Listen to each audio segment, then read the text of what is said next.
Hey everyone, welcome back to my channel. कहानी की शुरुआत होती है जहाँ पर जिनू को काफी सारे बच्चे परेशान कर रहे होते हैं और उसे काफी ज्यादा मार रहे होते हैं। तो जिनू काफी ज्यादा हेल्पलेस फील कर रहा होता है। तभी जिया वहाँ पर आती है और जिनू को उन सब से बचाती है और कहती है कि वो मेरा छोटा भाई है। अगर तुम सभी मेरे ब्रदर को परेशान करोगे और बुली करोगे तो मैं पुलिस को यहाँ पर बुलाऊंगी। तो डर के मारे सारे बच्चे वहाँ से चले जाते हैं और फिर वहाँ पर जिया जिनू की तरफ अपनी हाथ बढ़ाती है और कहती है तुम्हें डरने की जरूरत नहीं है, मैं तुम्हें प्रोटेक्ट करूंगी। तो जिनू कहती है कि सिस्टर आपका बहुत ही ज्यादा शुक्रिया, मेरा कोई फैमिली नहीं है, क्या आप मेरी फैमिली बनोगे? तो तभी वहाँ पर जिया की मदर आ जाते हैं और कहती है कि आखिर तुम कहाँ पर चली गई थी, मैं काफी ज्यादा डर गई थी। तो जिया कहती है मॉम, क्या हम इस बच्चे को अपना यंगर ब्रदर बना सकते हैं, क्या हम उसे अडॉप्ट कर ले? पर तभी हमें पता चलता है कि जिनू एक अनाथ है और अनाथ आश्रम के लोग कहते हैं कि आपकी प्रोफाइल मैच नहीं करती तो आप इसे अडॉप्ट नहीं कर सकते। और मॉम कहती है कि आखिर तुमने सुन लिया ना कि हम इसे अडॉप्ट नहीं करेंगे। और फिर वहाँ से ये लोग जाने लगते हैं। तो जिनू पीछे से आकर जिया को एक बेल देता है और कहता है कि ये मेरी तरफ से आपको तोहफा है। और ये देखकर जिया काफी ज्यादा खुश हो जाती है और जिनू को बाय करके चली जाती है। और हमें अब कुछ सालों के बाद सीन दिखाया जाता है जहाँ पर जिया अब बड़ी हो गई थी और उसके दरवाजे पे कोई आया था। तो वो नींद से जग जाती है और जाकर डोर को ओपन करती है। तो हम देखते हैं कि वहाँ पर अब जिनू जो काफी ज्यादा हैंडसम और बड़ा हो गया है वो उनके दरवाजे के सामने खड़ा हुआ था और अपनी सिस्टर को देख के बहुत ही ज्यादा खुश था। तभी वहाँ पर जिया के फादर आकर कहते हैं कि ये तुम्हारी होने वाली मॉम है और वो यहाँ पर अपने बेटे को लेकर आए हैं। तो जिया कहती है कि आपका बेटा तो काफी ज्यादा बड़ा है, पर वहाँ पर मॉम तो कुछ और ही सोच रही होती है कि ये भला मेरा बेटा कैसे हो सकता है। और फिर हमें फ्लैशबैक में बार का सीन दिखाया जाता है जहाँ पर जिनू काफी सारी लड़कियों को चूज करने के लिए बैठा हुआ था। वहाँ पर बार ऑनर कह रहे होते हैं कि ये सर आपको हर मंथ 1 मिलियन देने के लिए तैयार है। तो सभी लड़कियाँ कहते हैं कि प्लीज आप मुझे चुन लीजिए। पर वहाँ पर जिनू सुशी को चूज करता है और सुशी कहती है कि बताओ आखिर मैं तुम्हारे लिए क्या करूँ, और सेड्यूस करने में लग जाती है। पर वहाँ पर जिनू कहता है कि आज के बाद से तुम मेरी मदर हो और मैं आपका बेटा। 3 महीने के अंदर तुम्हें ली फैमिली की प्रेसिडेंट को सेड्यूस करना है और जितनी जल्दी पॉसिबल हो सकता है तुम उसे अपना बॉयफ्रेंड बनाओगी। और ये बात अब सोच के ये दोनों तो हंस रहे होते हैं। तभी वहाँ पर जिनू अपनी सिस्टर के साथ हाथ मिलाती है, जिसके बाद ये सभी डिनर टेबल पे आ जाते हैं और डैड कहते हैं अब तो हम फैमिली हो गए हैं और मैं अब जिन्फू को तुम्हारे कॉलेज पे भी डाल दूंगा। पर मॉम कहते हैं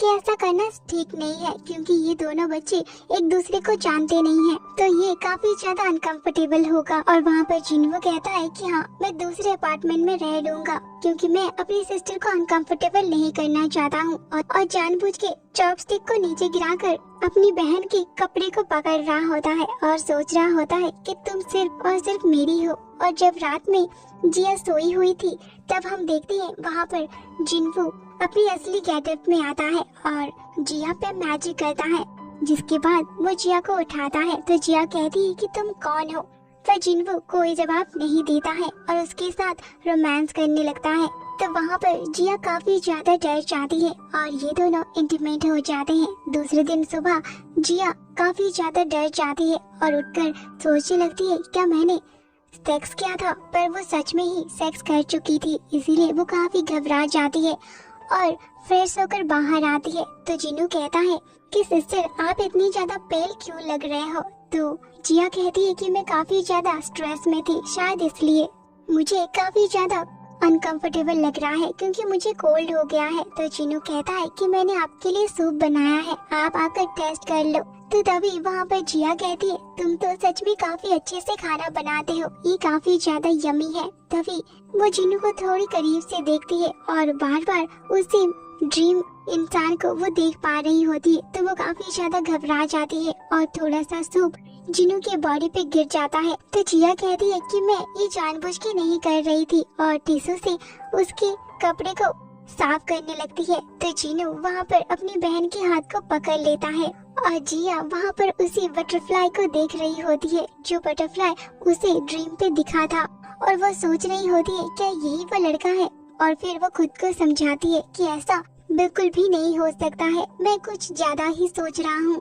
और तभी वहाँ पर जिया का बॉयफ्रेंड रॉय आ जाता है और इन दोनों को करीब देखकर वो आकर जिन्हों को मारने लगता है और कहता है तुम्हारी हिम्मत कैसे हुई, आखिर तुम कौन हो और इसके घर पे क्या कर रहे हो। तो जिया कहती है कि तुम उसे मार क्यों रहे हो। तो वहाँ पर जिनू जानबूझ के खुद को तकलीफ देता है और रॉय को चुपके से कहता है कि वो सिर्फ और सिर्फ मेरी है, तो तुम्हें यहाँ से निकल जाना चाहिए। और फिर वो अपनी सिस्टर को कहता है कि देखो उसने मुझे मारा। तो जिया प्रोटेक्ट करती है और कहती है कि तुम ऐसे बिहेव मत करो, वो मेरा स्टेप ब्रदर है, मुझे ये बिल्कुल भी अच्छा नहीं लगेगा। तो वहाँ पर रॉय अपनी गर्लफ्रेंड के करीब आकर कहने लगता है कि ये हमारा 3rd एनिवर्सरी है, इसीलिए हमें बिल्कुल भी झगड़ा नहीं करना चाहिए क्योंकि मैं तुम्हें बहुत ही ज्यादा प्यार करता हूँ। ये देखकर जिनू को बहुत ही ज्यादा गुस्सा आता है और वो जानबूझ के पानी गिराकर सॉरी कहने लगता है और बताता है कि ब्रदर आपका ड्रेस तो खराब हो गया, आप मेरी ड्रेस पहन लो। और फिर वहाँ से रॉय और जिया आ जाते हैं।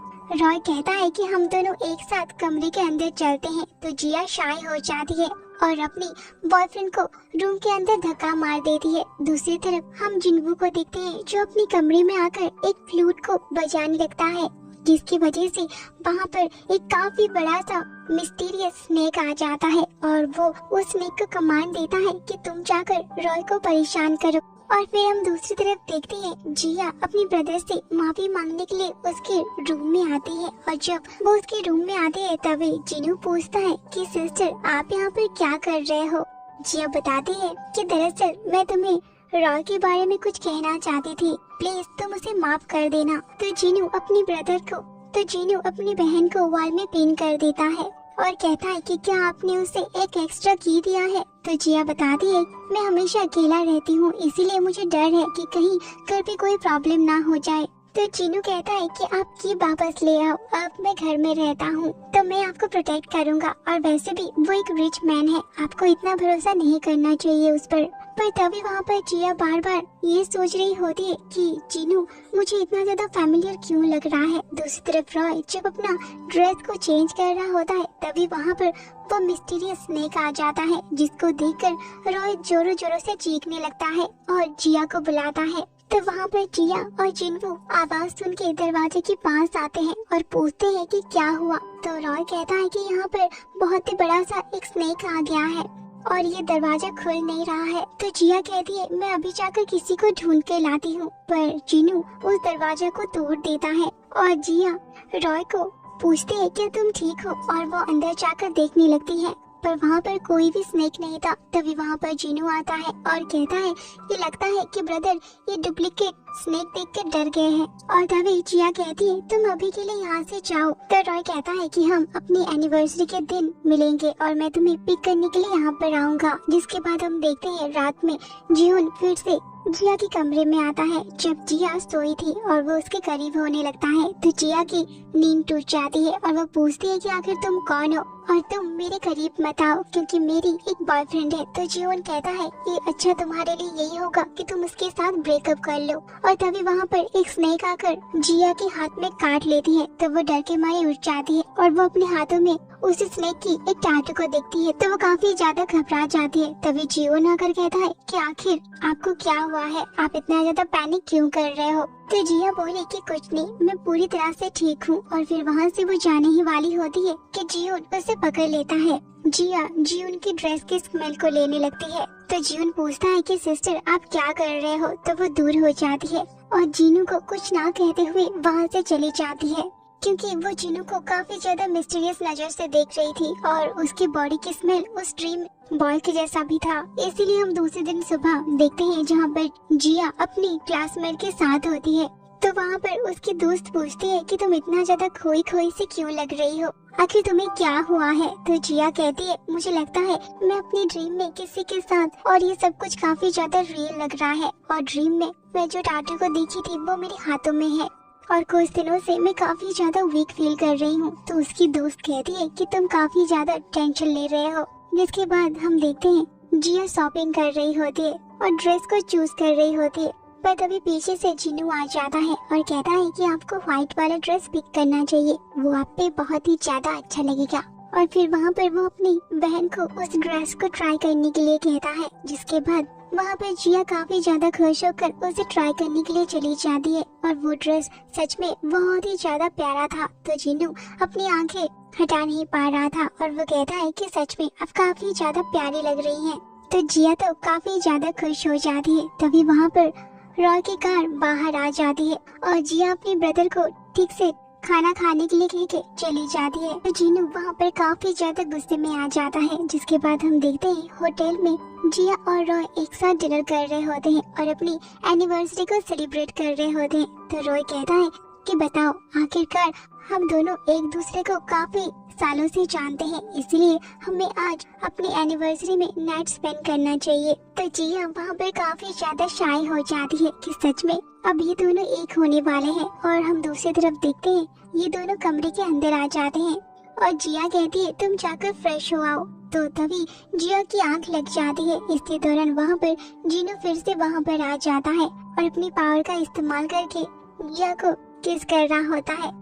तो जिया की आंख फिर से खुल जाती है और वो कहती है कि आखिर तुम यहाँ पर बार बार क्यों आ रहे हो, मुझे बहुत ही अच्छे से पता है तुम कोई घोस्ट नहीं हो, तुम एक रियल पर्सन हो। तो वहाँ पर जिन्नू जानबूझकर जिया को किस करने लग जाता है और कहता है कि अगर तुम आज इसके साथ ब्रेकअप नहीं करते हो तो मैं तुम्हें पनिश करूँगा। तो जिया अब डर के अपनी ड्रीम में से उठ जाती है और चारों तरफ देखने लगती है। तभी वहाँ पर रॉय आ जाता है और रॉय जिया को अपने करीब खींचकर उसे किस कर रहा होता है। तो तभी हम देखते हैं वो पूरा रूम हिलने लगता है जैसे कि वहाँ पर अर्थक्वेक आया है और फिर रूम का गेट ओपन हो जाता है जहाँ पर जिन्नू अपने ओरिजिनल गेटअप में होता है और वो स्नेक उसी के साथ होता है। तो जिया सोच रही होती है ये तो वही इंसान है जिसे मैं ड्रीम में देखती हूँ।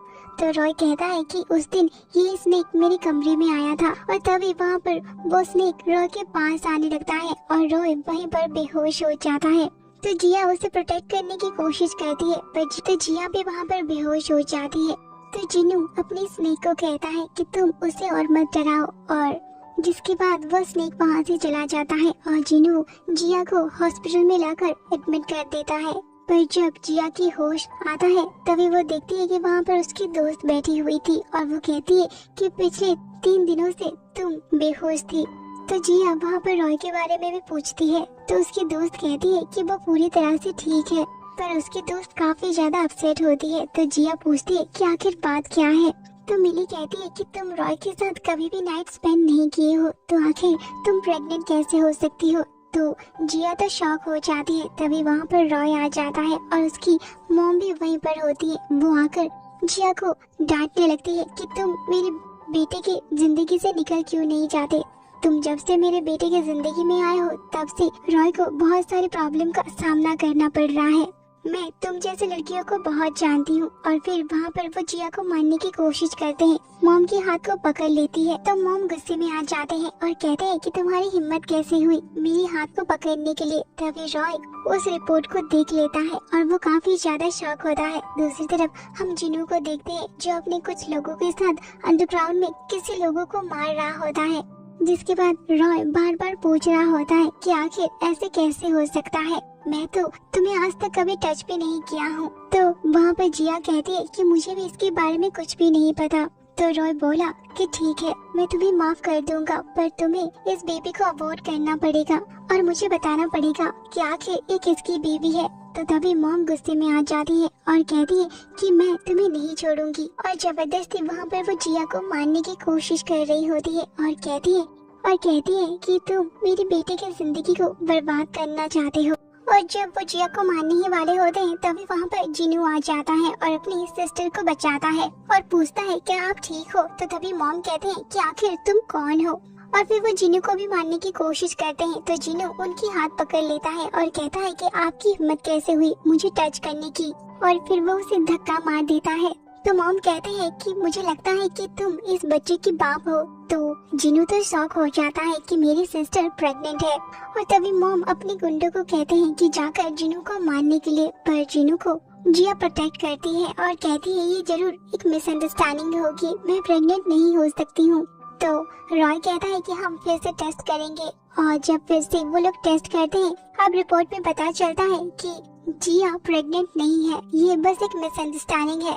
तो रॉय वहाँ पर माफी मांगता है कि प्लीज तुम मुझे माफ कर दो, पर जिया काफी ज्यादा गुस्से में होती है और रॉय की बात नहीं सुन रही होती है। जिसके बाद हम देखते हैं जीनू अपने घर में आकर अपनी स्नेक को सहला रहा होता है। तभी वहाँ पर उसकी आदमी रॉय की मॉम को किडनैप करके लेकर आते हैं और मॉम जब अपने सामने जीनू को देखते हैं वो काफी गुस्से में होते हैं और कहते हैं कि तुम्हारी हिम्मत कैसे हुई मुझे यहाँ पर लाने की, तुम्हें पता भी है कि मैं तुम्हारा क्या हाल कर सकता हूँ। तो वहाँ पर जीनू के आदमी उसे मारने लगते हैं और जीनू भी आकर टॉर्चर करने लगता है और बताता है कि तुम्हें मेरे बारे में पता नहीं है। जिसके बाद जीनू वहाँ पर रॉय की डैड को फोन करते हैं और सारी बात बताते हैं। तो वहाँ पर रॉय के डैड जीनू से माफी मांगने लगते हैं। तो मॉम सोचते हैं लगता है ये यंग मास्टर ली है, वो तो हमसे काफी ज्यादा रिच है और माफी मांगने लगती है कि मुझसे बहुत ही बड़ी गलती हो गई, मुझे प्लीज आप माफ कर दो। तो वहाँ पर अब जीनू कहता है कि तुम अपने बेटे को जल्दी से शादी करवा दो या फिर उसे एक ब्लाइंड डेट पे भेज दो,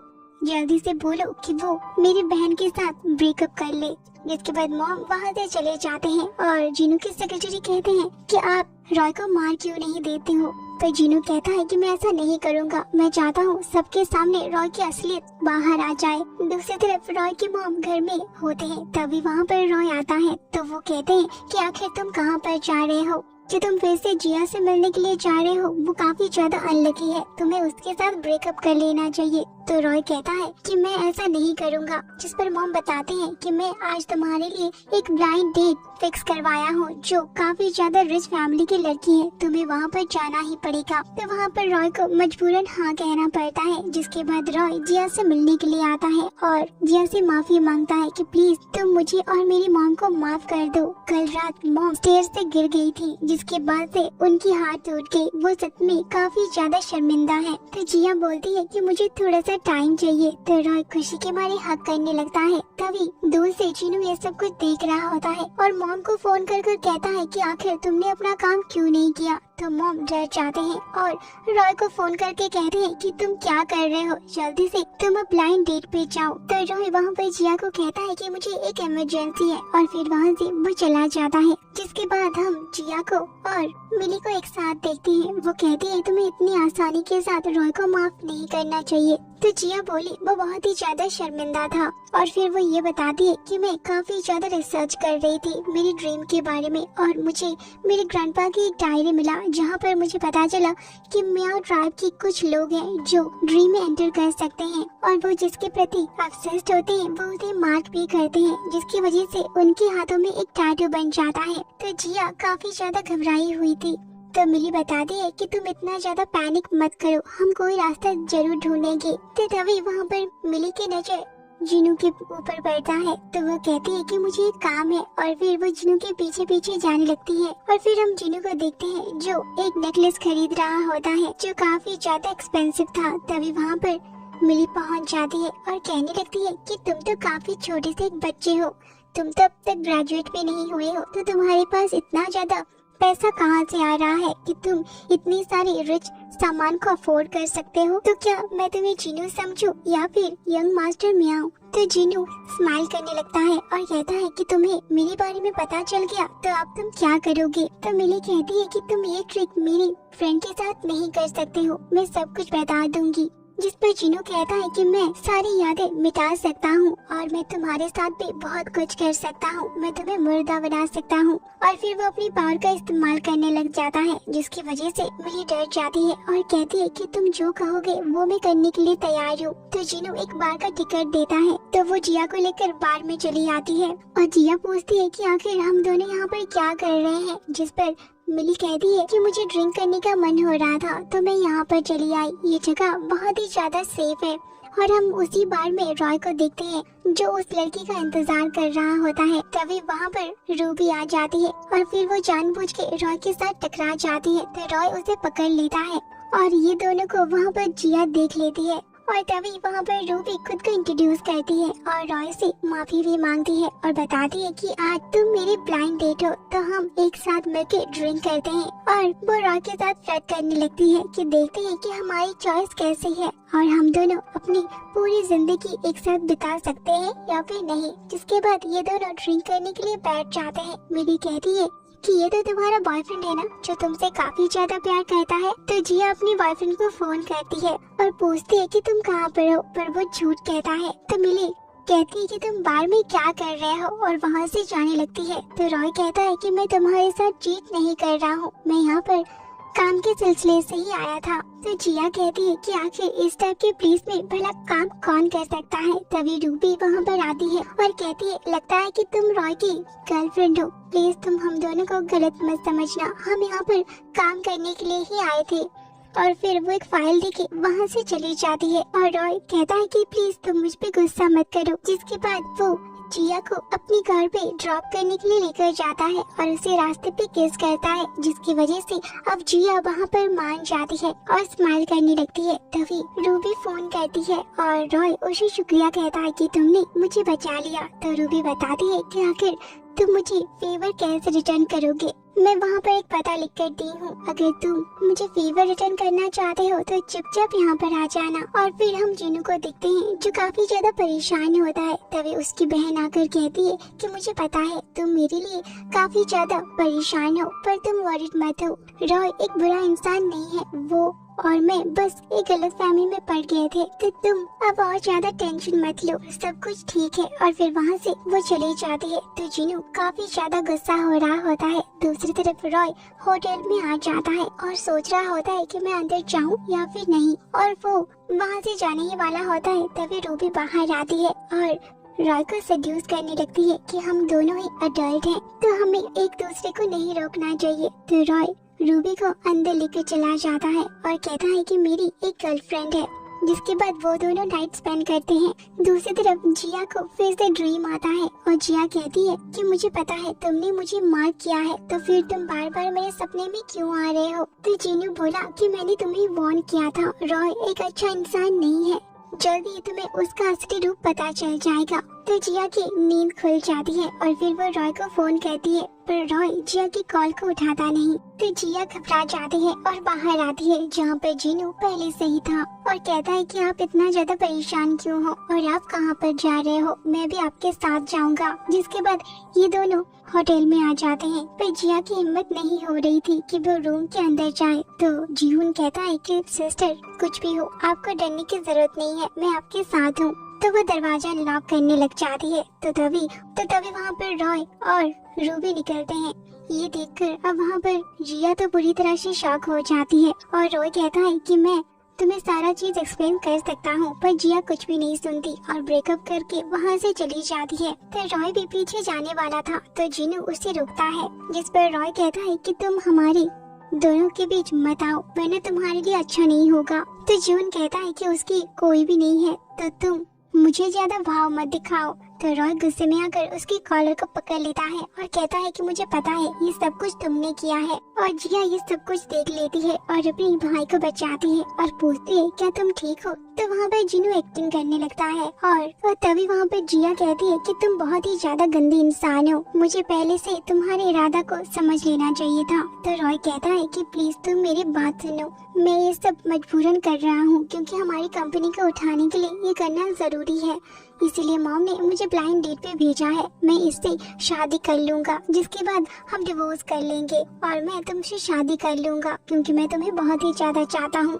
तो जिया को ये सुन के बुरा लगता है कि तुम्हारी सोच कितनी ज्यादा गंदी है, आज के बाद से तुम मुझे फॉलो मत करना। जिसके बाद ये दोनों घर आ जाते हैं और जिया रो रही होती है। तो जीवन कहता है कि सिस्टर आप चाहे तो मेरे कंधे पे सर रख कर रो सकते हैं, मुझे पता है वो काफी ज्यादा गंदा है, आप बहुत ही ज्यादा अच्छे हो, इसीलिए आपको एक अच्छा और हैंडसम मैन ही मिलना चाहिए जो आपका केयर करता हो। और अभी आप ज्यादा टेंशन मत लीजिए और चुपचाप सो जाइए। और फिर जिनू जूही को सुला देता है। दूसरी तरफ हम रॉय को देखते हैं जो कुछ किताब पढ़ रहा होता है स्नेक के बारे में। और फिर जिया को फिर से सपना आता है जहाँ पर जीनू उसे किस कर रहा होता है और कह रहा होता है मुझे पता है तुम काफी ज्यादा सैड हो, मैं हमेशा तुम्हारे साथ रहूंगा। और फिर जिया की नींद टूट जाती है और वह बाहर आ जाती है। तभी वहाँ से जीनू जा रहा था और वो जानबूझ के जिया के साथ टकरा जाता है, जिसकी वजह से जिया को अपने ब्रदर का स्मेल काफी ज्यादा फैमिलियर लगता है, तो वो स्मेल लेने लगती है। तो जियो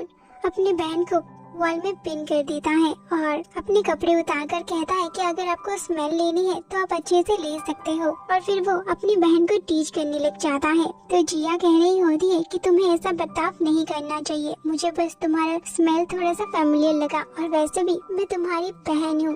और फिर वहाँ से वो जा ही रही होती है कि जीनू उसे रोक लेता है और कहता है कि सिस्टर, हम दोनों ही अडल्ट हैं और मैं बहुत ही ज्यादा अच्छा इंसान हूँ। और फिर वहाँ पर वो जिया को हिप्नोटाइज कर देता है, जिसके बाद ये दोनों किस कर रहे होते हैं। इसी दौरान वहाँ पर डैड और मॉम आ जाते हैं और इन दोनों को इस हालत में देखकर शॉक हो जाते हैं। और डैड कहते हैं कि हम एक फैमिली है, तुम दोनों ऐसे कैसे कर सकते हो। और उनकी हालत खराब होने लगती है। तो वो कहते हैं कि अगर तुम दोनों एक दूसरे के साथ खुश हो तो मैं और तुम्हारी मॉम शादी नहीं करेंगे, तुम्हारे लिए हम कुछ भी करने के लिए तैयार हैं। और फिर वहाँ से ये लोग चले जाते हैं। तो जिया को बहुत ही ज्यादा बुरा लगने लगता है। तो जीनू बताता है कि सिस्टर, हमने कोई भी गलत काम नहीं किया है, आपको वरीड होने की जरूरत नहीं है। पर जिया को बुरा लग रहा था तो वो वहाँ से चली जाती है और मिली के साथ आकर ड्रिंक करती है और सारा माजरा बताती है। तो मिली बोली, तो बताओ, क्या तुम अपने ब्रदर को पसंद करते हो? क्या तुम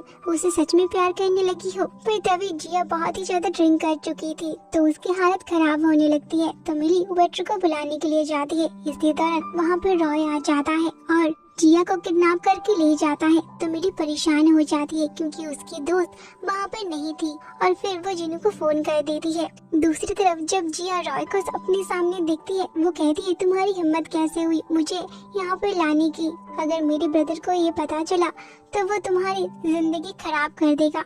तो वहाँ पर रॉय कहता है कि तुम जिसे डिफेंड कर रहे हो वो ही सबसे बड़ा शैतान है, ये सब कुछ उसने ही किया है। पर जिया कहती है कि तुम ही असली ईविल हो। तो रॉय बोला कि अगर ऐसा है तो ठीक है, मैं तुम्हारे साथ जबरदस्ती करूँगा और ये वीडियो तुम्हारे ब्रदर को भेज दूंगा। और फिर वो जानबूझ के जिया को टॉर्चर कर ही रहा होता है कि तभी वहाँ पर जिनू पहुंच जाता है। तो जिया शॉक हो जाती है और कह रही होती है कि तुम यहाँ पर क्यों आए, ये तुम्हारे लिए बिल्कुल भी सेफ नहीं है, तुम यहाँ से चले जाओ। तो रॉय कहता है कि ये तो अच्छा हुआ, अब तुम्हारा भाई भी तुम्हारे सामने है, अब मैं तुम्हें असली खेल दिखाता हूँ। और फिर वो जिया के गला को दबाने लग जाता है। तो वहाँ पर अब जीनू अपनी पावर का इस्तेमाल करने ही वाला था कि रॉय एक लाइटर निकालता है और कहता है कि अगर तुम कुछ भी करोगे तो मैं तुम्हारी बहन के फेस को जला डालूंगा। तो जीनू वहाँ पर कुछ भी नहीं करता और रॉय के आदमी जीनू के चारों तरफ पेट्रोल दे देते हैं और वहाँ पर आग लगा देते हैं, जिसकी वजह से अब वहाँ पर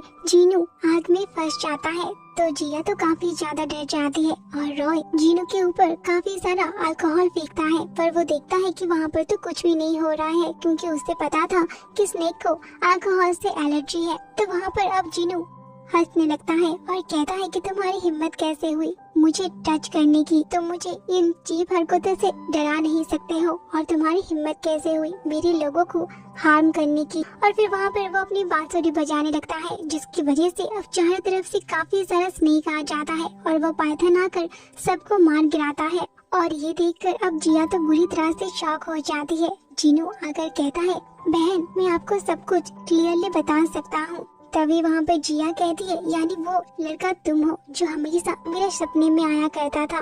तुम बहुत ही बड़े धोखेबाज हो, अगर तुम सच में मुझे प्यार करते थे तो तुम सामने आकर मुझे कन्फेस कर सकते थे, पर तुमने तो सब कुछ प्लानिंग कर रखा था, तुमने मेरी इमोशन के साथ खेला। तुम सच में जितना अच्छे दिखते हो तुम उतने ही गंदे हो। तो जीनू कहता है कि ऐसी बात नहीं है, मैं आपको बहुत ही ज्यादा प्यार करता हूँ। तो जिया कहती है कि अगर ऐसा था तो तुम कभी भी ये सब कुछ प्लान करके नहीं करते और ना ही मुझे तुम कभी जबरदस्ती मार करते, जिसकी वजह से मेरे हाथों में ये टैटू है। तुम सब कुछ नॉर्मल तरीके से कर सकते थे, पर तुमने मुझे धोखा दिया और हमेशा झूठ कहा, तो मैं तुम्हारे साथ कोई भी रिश्ता नहीं रखना चाहती।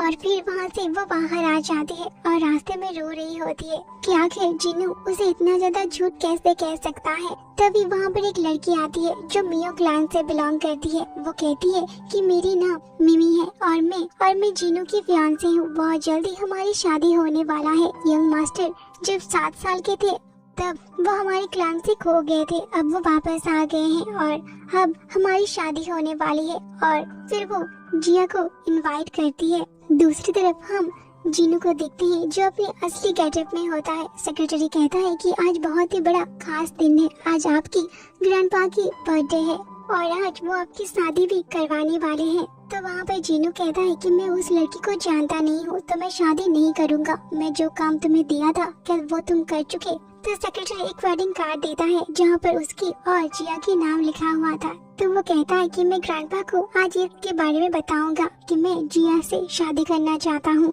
और कहता है कि सारे एल्डर को ये वेडिंग कार्ड दे दो। और तभी वहाँ पर जिया फोन करती है और कहती है कि तुमने किसी को भेजा था मुझे कुछ देने के लिए। तो वहाँ पर जीनू काफी ज्यादा खुश हो जाता है और कहता है कि आपको मेरा तोहफा कैसे लगा। तो जिया चिल्लाने लगती है कि तुम्हारी इस बिहेवियर से मुझे काफी ज्यादा चोट पहुँचा है, तुम अपनी वेडिंग कार्ड मुझे दे रहे हो, अभी तो तुमने बोला था कि तुम मुझसे प्यार करते हो, मैं तुम्हारे साथ कोई भी रिश्ता नहीं रखना चाहता। और फिर वो फोन रख देती है।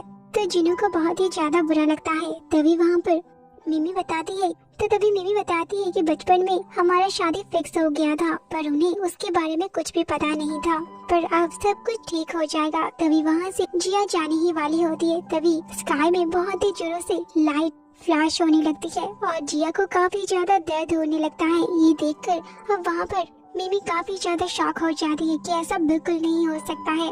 दूसरी तरफ हम जीनू को देखते हैं जो अपनी बॉडी पे कट लगा रहा होता है और जिया के साथ अपनी रिलेशन तोड़ रहा होता है। तो सेक्रेटरी कहते हैं कि तुम ऐसा मत करो वरना तुम मर जाओगे। तो जीनू काफी ज्यादा उदास हो रहा होता है। दूसरी तरफ जिया रो रही होती है कि मैं सब कुछ खत्म कर चुकी हूँ। तो तभी मिली आकर कहती है तुम्हारा दिल क्या कहता है, क्या तुम उससे प्यार करते हो, तुम इस तरह से उसे नहीं छोड़ सकते हो। अगर तुम सच में जिन्हों से प्यार करते हो तो तुम्हें उसके पास जरूर जाना चाहिए। तो जिया वहाँ पर जाने के लिए मान जाती है। तभी वहाँ पर सेक्रेटरी आ जाते हैं और वहाँ पर एक बॉक्स को ओपन करके दिखाते हैं और कहते हैं कि सर ने आपको पूरी तरह से मुक्त कर दिया है, जो भी हो आप एक नॉर्मल ह्यूमन हो, इसीलिए मैंने सर को मना किया था कि वो आपके साथ ना जुड़े रहें, पर उन्होंने हमारी बात सुनी नहीं और आपके पीछे अपनी पूरी बचपन गवा दी। वो बचपन से ही आपको प्यार करते हैं। और फिर वो बैल देखकर कहते हैं कि ये बैल उन्होंने ही आपको दिया था और तब से वो ये प्लान कर रहे थे कि वो आपके पास आएंगे। और ये बात सुन के अब वहाँ पर जिया तो पूरी तरह से शॉक हो जाती है कि सच में वो मुझसे बहुत ही ज्यादा प्यार करता है। और तभी सेक्रेटरी कहते हैं कि यंग मास्टर अपने घर वापस चले गए हैं। तो जिया शॉक हो जाती है। दूसरी तरफ हम देखते हैं म्याऊ ट्राइब खुशी मना रहा होता है और ग्रैंडपा सबके सामने अनाउंस करते हैं कि जीनू और मिमी शादी करने वाले हैं। तो सभी काफी ज्यादा खुश हो जाते हैं, पर जीनू कहता है कि मैं ये शादी नहीं करना चाहता हूँ क्योंकि मिमी से मैं प्यार नहीं करता। तो तभी ग्रैंडपा कहते हैं कि तुम मुझसे डरते नहीं हो, तुम इतनी बड़ी बात कैसे कह सकते हो। तभी वहाँ पर जिया पहुँच जाती है, पर जिया को ग्रैंडपा रोक देते हैं और जीनू को कहते हैं यही वो लड़की है जिसकी वजह से तुम शादी नहीं करना चाहते हो। अगर तुम इस लड़की की तरफ एक भी कदम बढ़ाए तो मैं इस लड़की को जिंदा नहीं छोड़ूंगा, तो सोच समझ के जो करना है करो। तो जीनू पीछे मुड़ जाता है और कहता है कि मैं शादी करने के लिए तैयार हूँ, पर आप इससे हर्ट मत करना। तो जिया कहती है क्या तुम सच में शादी करने वाले हो। तो जीनू बोला तुम तो मुझे प्यार नहीं करते हो, तो मैं ये शादी जरूर करूँगा। तो तभी वो बेल को दिखाती है और कहती है कि ये देखो, ये तुमने मुझे दिया था, अब मुझे सब कुछ याद आ गया है, तुम मुझे छोड़ के और किसी से शादी नहीं कर सकते हो, मैं ही तुम्हारी डेस्टिनी वाइफ हूँ। तो ग्रैंडपा कहने लगते हैं कि तुम्हारी हिम्मत कैसे हुई हमारी एंशिएंट बेल इस लड़की को देने की, तुम सच में इसके साथ बिल्कुल ऑब्सेस्ड हो, मैं इस लड़की को कभी भी तुम्हारी वाइफ नहीं बनाऊंगा। पर जीनू सोच रहा होता है कि बचपन में जिया ने उसकी जान बचाई थी और तब से वो सिर्फ और सिर्फ जिया को ही चाहता है, इसलिए वो अपने ग्रैंडपा को धक्का मार के दूर कर देता है और कहता है कि ग्रैंडपा मैं आपकी बात नहीं सुन सकता। जिसके बाद वहाँ पर वो दोनों पास आ जाते हैं और जिया कहती है कि मैं तुम्हें बहुत ही देर से जान पाई, इसीलिए तुम मुझे माफ कर दो। तो ग्रैंडपा तो बहुत ही ज्यादा गुस्से में आ जाते हैं और अपनी पावर का इस्तेमाल करने लगते हैं, पर जीनू और भी ज्यादा पावरफुल होता है, इसलिए एक ही झटके में वो अपने ग्रैंडपा को साइड कर देता है और फिर वो दोनों किस करने लगते हैं। और फिर हमें 8 महीने के बाद सीन दिखाया जाता है जहाँ पर अब जिया प्रेग्नेंट है और ये दोनों अपनी बेबी का इंतजार कर रहे होते हैं। और इसी के साथ ये क्यूट सा ड्रामा यहीं पर खत्म होता है।